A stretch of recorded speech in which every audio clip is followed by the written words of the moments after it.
ये आकाशवाणी है। अस्ति इसका नाम। आज प्रस्तुत है हंसमुख रावल के गुजराती नाटक का हिंदी नाट्य रूपांतर। रूपांतरकार हैं लक्ष्मण लाल जैन। तो लीजिए सुनिए ये नाटक अस्ति इसका नाम।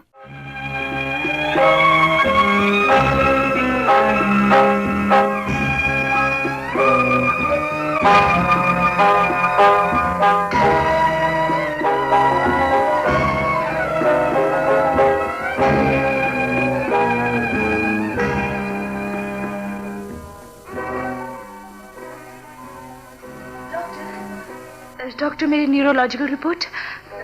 डॉक्टर किंचित।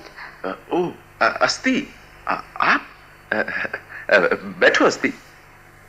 इफ यू डोंट माइंड, हम कॉरिडोर के पास वाले सोफे पर बैठे तो कैसा रहे? पर मेरी report.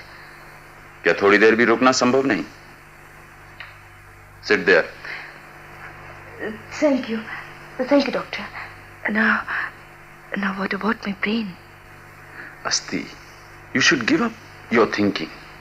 You must sparingly use your brain. You should cease to look smart and intelligent. Doctor? Yes, Miss Asti. Listen, be bold. You are having brain tumor. Doctor. Be calm and courageous. You have to pass through freeze-cold surgery. Freeze-cold surgery? Yes, Asti. Doctor, ऐसे तो मैं या मेरे जैसा कोई भी संवेदनशील व्यक्ति धीरे धीरे अपने आप ही फ्रीज होता जाता है। मेरा हृदय तो कभी से ही सुन्न हो गया है और मेरी विचार शक्ति को कुंठित करके आप... डोंट मिसअंडरस्टैंड मी। पर सड़े हुए भाग को तो... हाँ, सड़े हुए सूर्यमुखी को कोई कब तक संभाल कर रख सकता है? दिमाग में शूल की तरह खटकने वाले पीलेपन को तो दूर करने पर ही छुटकारा मिलेगा। हमेशा के लिए जूझते रहने पर भी बंद रहने वाले अदृश्य द्वार को धक्का लगाकर किसी न किसी को तो खोलना ही होगा। मानस, मेरे अदृश्य साथी, तो कहाँ है? अब तो अपने को तटस्थ नहीं रख सकता। निर्लिप्तता के ठंडे आवरण में तुम मुझको ढककर मत रखो। आओ, नहीं तो मेरा अंतर घुट जाएगा। आओ।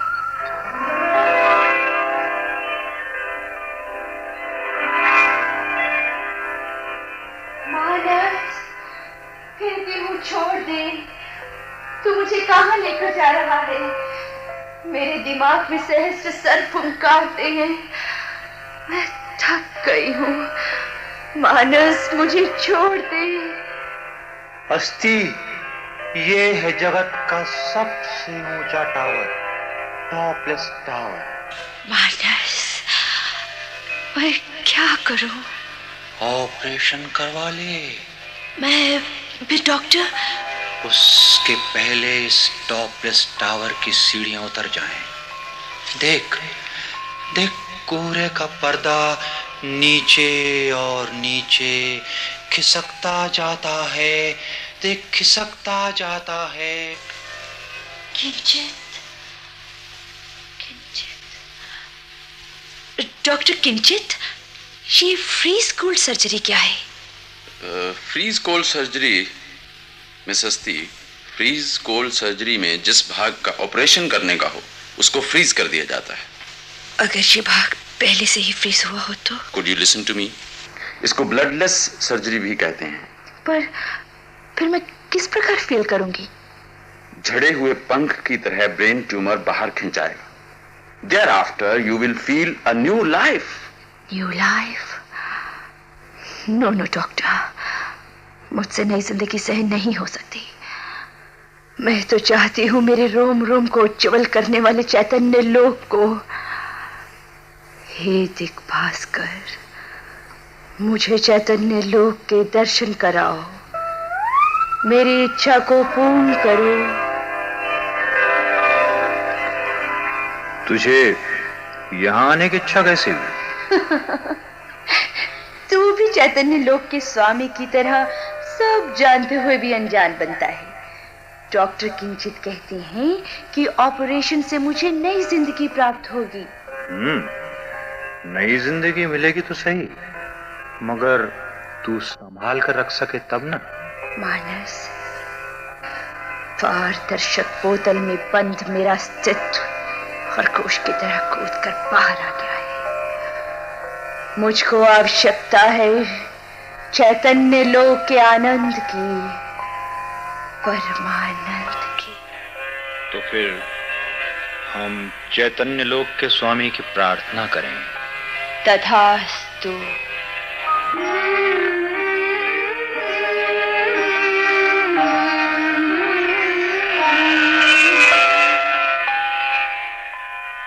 ऑपरेशन के बाद आप नई जिंदगी का अनुभव करेंगी। आपको स्वर्ग लोक का आनंद। No doctor, no. वहां से तो मैं और मानस वापस आए हैं। मुझे तो ब्रेन ट्यूमर जैसे खटकती ये मानवीय सृष्टि ही अच्छी लगती है। डॉक्टर। यस हस्ती। मेरा ऑपरेशन कब? 30 सितंबर। 30 सितंबर। मेरी डायरी में अंकित एक वर्षा युक्त संध्या। उस दिन मेरे निशब्द खंडहर में पहली बार कोयल की कूक सुनाई दी थी।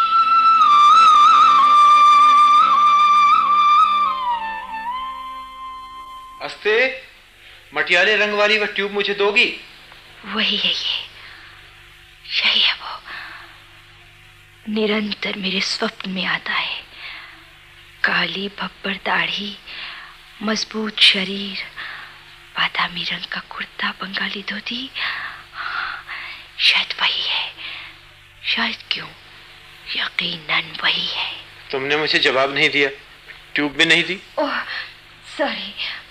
आप मैं निहार, आर्ट क्लास का स्टूडेंट, फाइनल ईयर में हूँ। कैनवास पर का चित्र पूरा होने आया है, पर फिर आप लो ये ट्यूब, आई मीन मटियाले रंग वाली, आप रख लो। ओह अरे, समय तो कभी का हो गया, सब चले गए हैं। थोड़ी देर रुको, मैं अपना चित्र पूरा कर लूं। ऐसे तो मेरा चित्र भी अधूरा है। हम साथ ही निकलेंगे। हाँ? मैं अस्ति।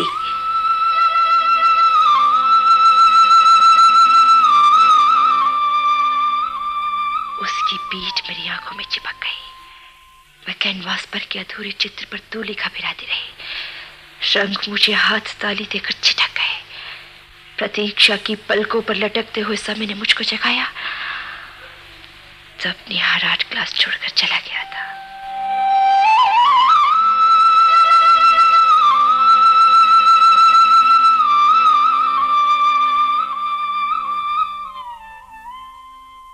आज दोपहर से शुरू हुआ परिचय संध्या तक तो। निहार, सूर्य निकलता है तो 70 घोड़ों का रथ लेकर निकलता है। एक बात कहूं निहार, मन में उठी बात को मन में ही दबाए रखने से क्या फायदा। इस क्षण तक मैं पराई संपत्ति के पहरेदार जैसे वजन रहित भावों से घिरी रही हूं निहार। अब कैलिडोस्कोप की दीवार टूटकर गिर पड़ी है। इसके कांच के टुकड़े बिखर गए हैं, आवरण रहित होकर। आवरण रहित? मैं तेरे पास किसी भी प्रकार के आवरण बिना आई हूं। आर्ट क्लास के बाद के समय की कंपनी में ढूंढता था, ये तो अनायास ही मिल गई। निहार, उस भूरी दीवार वाले हॉस्टल में रहती हूँ। फाटक के उस तरफ के मकान में? तो फिर इस मकान तक पहुंचने के लिए बंद फाटक का क्रॉसिंग लांघना पड़ता है। क्रॉसिंग को तो पार कर जाएं, पर इस बंद फाटक के द्वार कब खुलेंगे? ये भी एक दिन खुल जाएंगे। अपना संबंध तो सर्पों के बिल, पर यहाँ तो निविड़ अंधकार है। सर्पों के बिलों का यह नगर पृथ्वी की छाती को फाड़कर यहाँ सर्प निवास करते हैं। मानस, आज मुझे निहार मिल गया। यहाँ पर ही निवास करते हैं गति की कुंडली वाले सर्प, चंचल सर्प। निहार एकदम अनोखा है। इसके तमाम अनोखेपन से घर से आर्ट गैलरी तक का रास्ता ना। हाँ, संभाल संभाल, अभी तुम्हारा पैर किसी जहरीले सर्प का फ्लैट तोड़ देता। निहार फ्लैट में रहता है जीवन ज्योति। ऐसे ही तो श्रीदत्त भी फ्लैट में रहता था ना? श्रीदत्त शर्मा, उसकी याद मत दिला। मकान के पीछे के भाग में लटकते सर्प जैसे पुराने संबंधों को कैसे भूल सकोगी? क्या भूल सकोगी? मैंने तो ठीक ही कहा है कि संबंध तो सर्पों के बिल हैं। एक बिल में से दूसरे बिल में सरकता हुआ सांप सीधी रेखा भूल जाता है। नहीं नहीं, निहार एक बिल में से दूसरे बिल में सरकने वाला सांप नहीं होगा। अस्थि, तू जानती है तेरे संवेदन का प्रत्येक कोड़ा मेरी पसली में चोट करता है। बरसात बरसती रही पर निहार चला गया। अस्थि, देख देख, सर्पों के बिल समतल हो गए हैं। हम दोनों फिर से ठोस भूमि पर फेंक दिए गए हैं।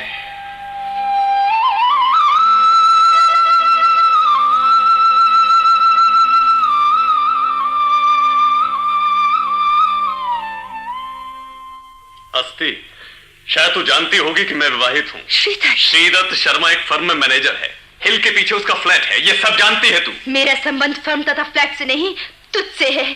मेरे हृदय में तेरा अनोखा स्थान है। हृदय में तो अनेक स्नेह स्पेयर पार्ट्स की तरह जागृत हो रहे हैं। उसकी ईंटें जमाकर महल नहीं बनाया जा सकता। श्रीदत्त, तो फिर मेरे साथ तूने संबंध क्यों बांधा? मैं कंपेनियन की तलाश में था। सारे दिन की थकान को दूर कर दे ऐसी कंपनी मुझे चाहिए थी। मुझे लगा कि तुझसे मिल जाएगी, पर धीरे धीरे तू कंपेनियन से डोमेस्टिक वुमन बनती चली गई। एक सेंटिमेंटल डोमेस्टिक पत्नी से तो मैं ऊब गया था। तेरा भार कहां से उठाऊं? संवेदन के प्रवाह से सींचे हुए इस हृदय को मैं किस प्रकार उंडेल दूं?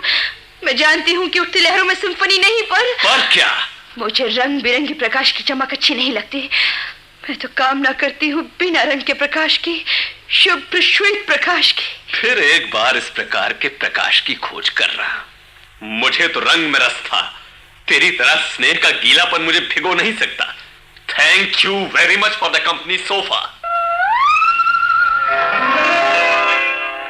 मानस, श्रीदत्त ने मेरे स्नेह का पल का उपभोग कर लिया, फिर कछुए के अंगों की तरह संबंध डोर को खींच लिया।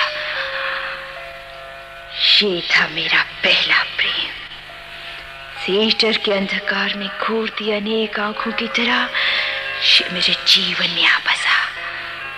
खरगोश की तरह ऊंचे कान रखकर मैंने अनंत सुख की प्रार्थना की। समय सतत व्यतीत होता रहता है। प्रत्येक क्षण में हवा की लहर भी निकलती रहती है। हर एक श्वास पैगाम लेकर आता है बाद में आने वाले प्रसंग का। पल के सामने दीवार खड़ी मत कर अस्थि, ये निरर्थक है, व्यर्थ है। नहीं मानस, नहीं, मुझे तो श्रीदत्त की बनकर ही रहना था। तू संवेदना को छोड़ दे।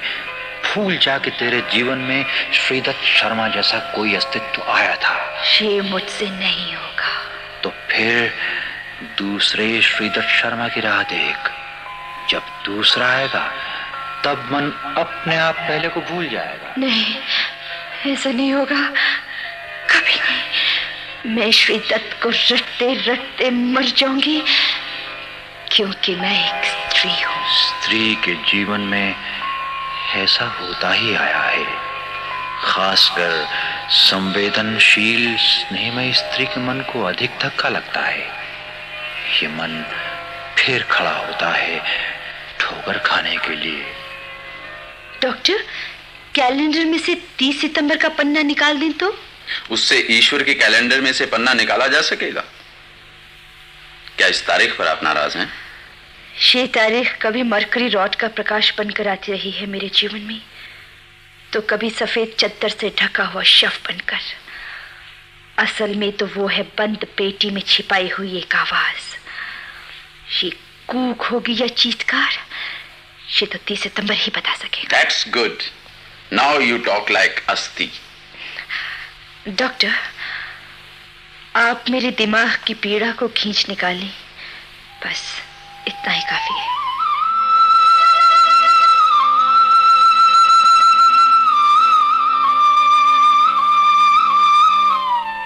मेरे मन का प्रतिबिंब खींचकर कब इधर आएगा? इस भूरे रंग वाली हॉस्टल की परछाई अनेक बार क्रॉसिंग के आगे वाले सिरे तक लंबी होती है, पर निहार कभी भी क्रॉसिंग लांग कर इधर नहीं आया। मेरे रूम में सामने का पलंग कई दिनों से खाली पड़ा हुआ है। मेरी रूममेट कहीं गई हुई है शायद, पर मैं निहार को किस तरह कहूं कि हेलो अस्ते, आज अकेली कैसे? तुम्हारी रूम पार्टनर कहाँ गई? वो आज नहीं है। आज मैं अकेली हूँ। राह देखूं ना तेरी। पर मन में प्रतिध्वनित ये संवाद होंठों पर नहीं आया। मैं नहीं कह सकी। निहार, मेरे रूम पर आएगा? पर मैं थोड़ी ड्राइंग्स दिखाना चाहती हूँ, खासकर लैंडस्केप्स। आज बिना आमंत्रण के ही तथा बिना सूचना दिए ही ये मेरे रूम पर आधमका वायु की तरह, और मेरे लैंडस्केप्स पिघल कर बह गए। निहार, ये चित्र देख। नए देव समूह का जन्म। जगत त्रस्त हो गया है पुराण प्रसिद्ध देवों से। वामन देव का पैर पृथ्वी के गर्भ में से बाहर निकल आया है। जामुनी पैर? इस पैर के मूल भाग कहाँ तक लंबे हो सकते होंगे? पैर के लिए जामुनी रंग क्यों पसंद किया? निहार, ये तो फील किया जा सकता है, व्यक्त नहीं किया जा सकता। ये है आंतरिक अनुभूति। अस्ति, मुझे कोई अधिक समझना नहीं। इतना तो समझ गया हूं कि ये जामुनी रंग तुम्हारे साथ भरपूर एसोसिएट हो गया है। मुझे जामुनी स्वप्न आते हैं। अस्ति, क्रॉसिंग के फाटक की दूसरी तरफ देख। ये चबूतरे वाला पेड़, हमेशा हम खड़े रहते हैं। वह तो आप क्या कहना चाहते हैं? आज हमारी जगह किसी दूसरे ने ले ली है। कोई जगह खाली नहीं छोड़ी। रेगिस्तान में कभी कभी धूप के साथ हरियाली फूट निकलती है। तेरी नीली आंखों जैसी, तेरे सफेद मुंह जैसी सुबह तो हमेशा ही उदय होती है। निहार। हाँ अस्ति, 8 क्लास में तूने मात्र मटियाली रंग ही नहीं दिया, और भी बहुत कुछ दिया है। इसको संग्रह करने की जगह नहीं मेरे पास। इसके जाने का मार्ग तो कर दे। निहार, खंडहर में बैठने की जगह तो तुझे करनी ही होगी। तू दरवाजा तो खोल। इस आवाज के दरवाजे ही कहाँ हैं? अस्ति। हाँ निहार, मैं तो खाली बंद किए हुए किवाड़ों के समान हूँ। क्या देख रहा है निहार? मुझे आंखों से पीने दे अस्ति। ये अंतिम चुरट है, अब नहीं पीऊंगा, बस। तू मुझको पीने, पर इस चुरुट को छोड़ दे श्रीदत्त। कब छोड़ेंगी मेरा पल्ला ये अतीत की व्याकुल करने वाली स्मृतियां? नहीं, इसकी याद मात्र से मेरे बीते हुए 20 वर्ष फिर लौट आते हैं। माँ के पूजा के कमरे से गूंजती हुई घंटी की आवाज प्रतिध्वनित होने लगती है। माता पिता के झगड़े का कारण मैं थी, और मेरा उन्मुक्त स्वभाव। मैं झगड़े का केंद्र बनती रही। मेरी माँ ने अपनी जिंदगी में जो देखा नहीं था, जो रसपान किया ही नहीं था, वो मैं करती थी। स्त्री वाले कपड़े और आधुनिकता माँ की आंख में किरकिरी की तरह खटकते थे। तकरार बढ़ती गई। घर से मैं दूर और दूर फेंकाती गई। घर में केवल एक ही बात थी, अस्तित्व का गला अपने हाथ से घूंट कर जियो, और मुझे मरते मरते जीना नहीं था। पिताजी ने अपने ही स्वयं गोली मार दी। पिताजी चले गए। उनकी बंदूक हमारे घर की दीवार पर लटकती रही। माँ के दिमाग में भी मैं पिता की मृत्यु की कील बनकर चुप गई। माँ के साथ झगड़ा हुआ, और मैं उसके बाद घर के रास्ते कभी नहीं लौटी। बाप की बंदूक की गोली ने ही मुझे घर से फेंक दिया। माँ की जीभ का धक्का तो निमित्त बना। पवन मुझको पूरी दीवार वाली हॉस्टल में छोड़ गया। तुझको या तेरी परछाई को? मानस, तू बिना बुलाए ही आधम का? पवन के पंखों पर आने वाले को संदेश नहीं भेजना पड़ता। मैं ये तुम्हारे भीतर की परछाई हूं। हाँ, परछाई, मनुष्य के साथ जुड़ी हुई लेकिन भिन्न। मानस, मैं क्या करूं? मेरी मुट्ठी में स्नेह का बिंदु भी जाने क्यों नहीं टिकता। हस्ती, समय के प्रतिबिंब को स्नेह का दर्पण ढक नहीं सकता। मुझे मन में गूंजने वाला गांधर्व लोक का गीत चाहिए। मानस, मेरे गीत को ढूंढ निकाल। तेरा गीत मेरे विसर्जन के पंखों पर चढ़कर एक पल में आएगा। तब शायद तू मुझको पहचान भी न पाएगी। उस शाम को डगमगाती नाव के साथ चिपके हुई 2 आंखें बनकर निहार मेरे पास आया। भोजपत्र पर लिख गया सड़ा इतिहास खुल जा सिम की तरह बाहर निकल आया। अस्ति, तुम्हें श्रीदत्त ने शाम को बुलाया है। श्रीदत्त? कौन श्रीदत्त? हिल के पीछे वाले फ्लैट में रहने वाला श्रीदत्त। तमाम दिन की थकावट के बाद शाम को किसी की कंपनी का इच्छुक श्रीदत्त। फर्म के कामों में स्त्रियों को भूलने वाला तथा स्त्रियों के साथ होने पर फर्म को भूलने वाला श्रीदत्त। अस्ति के साथ अनेक रंगरलियां मनाने वाला श्रीदत्त शर्मा। बस निहार, बस। मुझे उसका अधिक परिचय नहीं चाहिए। तूने मुझको उसके परिचय से क्यों वंचित रखा? दुर्गंध को कब तक सूंघते रहे? इसको तो निश्वास के रास्ते बाहर फेंक देना ही अच्छा। श्रीदत्त दुर्गंध, तो मैं क्या हूं फिर? तू है सूर्य के साथ साथ जन्म लेता हुआ सवेरा, फूल के समान खिलने वाला दृश्य, मेरी पंगुता के कलंक को माफ करने वाला देवता। मैं मनुष्य हूं, देव नहीं। मुझे ऐसा लगता था तेरे अंदर मात्र निहार की नीली गोली जैसी आंखों का प्रकाश है, पर इस अंधेरे कुएं में तो अनेक आंखें दिखाई देती। नहीं निहार, नहीं। तेरी आंखों में ही अस्ति की हस्ती है। तू नहीं तो अस्ति का अस्तित्व भी विलुप्त होगा। श्रीदत्त तो इन दरवाजों को खटखटाकर कभी का चला गया है। अस्ति, पुरुष सब कुछ सहन कर सकता है, परंतु द्वितीय पुरुष का बहुवचन इसको भीष्म पितामह की बाणों की शैया की तरह खटकता है। तुम्हारे द्वारा मेरे अंदर रोपा हुआ प्रतिबिंब फड़कने लगा है। अस्ति मतलब? हाँ निहार, भूल गया शाम को मेरी रूम पार्टनर नहीं थी।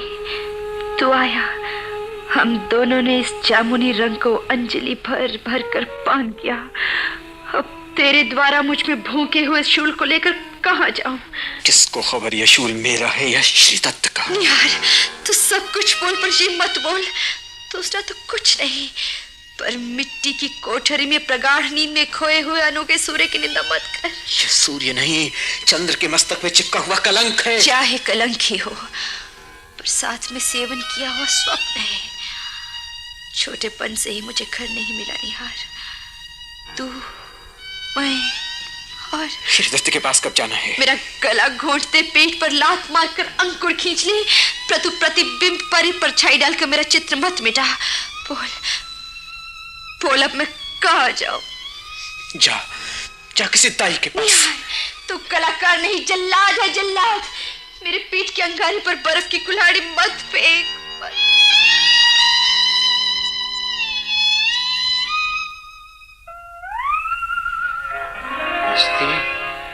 ये हिमशिखर मानस, अब मेरे आंतरिक हृदय का दूसरा नाम है हिमशिखर।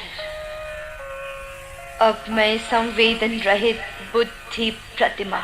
मैं तो तुझको कभी का ही कहता आया हूँ, अनजान खंडहर में से मन को बेचैन बनाने वाली आवाजों को सच मत मान। तुझे यदि बनना ही हो तो अपनी ही राह में से जन्म लेता हुआ फिनिक्स बन। मुट्ठी भर निराशा के नशे को मुझे सहलाना नहीं, अंधकार में भटकती हुई कल्पनाओं को तिरस्कृत करना है, किसी की उंगली पकड़कर नहीं। अब तो सबके साथ, सबके सिर पर चढ़कर चलना है। डॉक्टर, ये रहा डायरी का पन्ना। मेरी नाभि में से निकलते निश्वास के साथ ही निहार, श्रीदत्त सबको फेंक दिया है। मैंने घायल स्नेह को सजाना छोड़ दिया। नदी की पीठ पर घुड़सवारी नहीं की जा सकती। इसके लिए चाहिए पशु की पीठ और चाबुक फटकारने के लिए चाहिए कठोर हथेली वज्र जैसा कोड़ा। मुझको ब्रेड का स्लाइस समझकर सताने वालों, आओ मेरे पास। तुम्हारी स्लाइस बनाकर दो दाढ़ के बीच कुचल न डालूं तो मेरा नाम भी अस्ती नहीं। इतनी अधिक कटुता। बचपन से कुचली जाती रही हूँ, अब मैं जगत को कुचलती हूँ। आप स्त्री हैं? जी, एक समय अपनी ही संतान का गला घोंटकर मैं स्त्री नहीं रही। मैं अस्ती मिटकर हस्ती बन गई। आज बुद्धि की लकड़ी से लोगों को चलाती हूँ, आंख के प्रवाह से किसी को खींचती नहीं, इसके इशारे पे सबको नचाती हूँ। अस्ती। यस डॉक्टर, ये है मेरी उर्मी की पराजय और बुद्धि की विजय।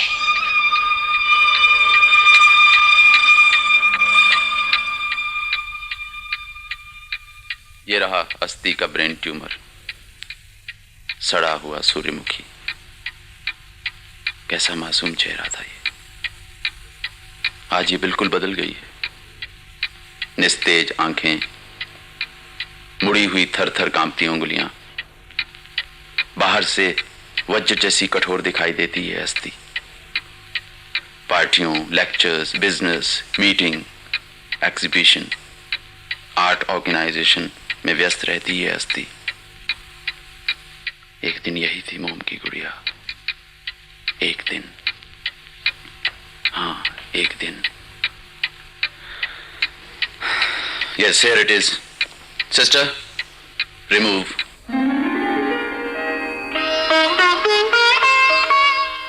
डॉक्टर, एक दिन हम इस कॉरिडोर के पास के सोफे पर बैठे थे, तब आपका ऑपरेशन नहीं हुआ था। हाँ। अस्ती, आप कुछ नहीं भूल सकी। सांसारिक विघटनाओं ने मेरे संवेदन को बहरा बना दिया, मेरे इनर को फ्रीज कर दिया। अस्ती, फ्रीज की हुई चीज सदा के लिए फ्रीज नहीं रहती। मतलब? फ्रीजिंग के बाद डी फ्रीजिंग प्रोसेस भी है। आपके दिमाग की शिराओं में अब नया खून बहता है, ऐसा आपको महसूस नहीं होता? Yes doctor, I feel so. Asti, Asti, do you know me? You are doctor Kinchit. इसके अलावा? मैं कुछ समझी नहीं डॉक्टर। वर्षों पहले की बात है, तब अस्ती 20 साल की थी, किंचित 25 साल का। तुम्हारे मकान के सामने मेरे पिता का फ्लैट था। उस वक्त ना जाने क्यों मेरे मन में एक लहर जागृत हुई कि अस्ती को लेकर मैं जीवन में पहला कदम रखूंगा। मन के तल पर आई हुई वो लहर वहीं रह गई। किंचित? किंचित? हाँ अस्ती, भावनाओं का भार उठाता हुआ मैं ना जाने कितनी ही जगहों पर भटकता रहा। विधि को तो देखो, तुम्हारा ऑपरेशन मेरे हाथों। किंचित, तुमने तो मेरे सड़े हुए अस्तित्व को खींच निकाला। अस्थि तो 40 वर्ष की हो गई है और किंचित 45 वर्ष का। तो क्या? किंचित, वर्षों पहले तुम्हारे दिमाग में उठी हुई उन लहरों को वहीं रहने दो। क्यों? बीते हुए समय ने मुझसे, तुमसे बहुत कुछ छीन लिया है। समय की आरी ने संयोजन को विघटित कर दिया है। अस्ती, अस्ती, मानस सही कहता था, उसका विसर्जन ही मेरा गीत। किंचित, इस समय, इस आयु में, ऐसी परिस्थिति में तुमको प्राप्त करने के आनंद की अपेक्षा पाने का दर्द विशेष होगा।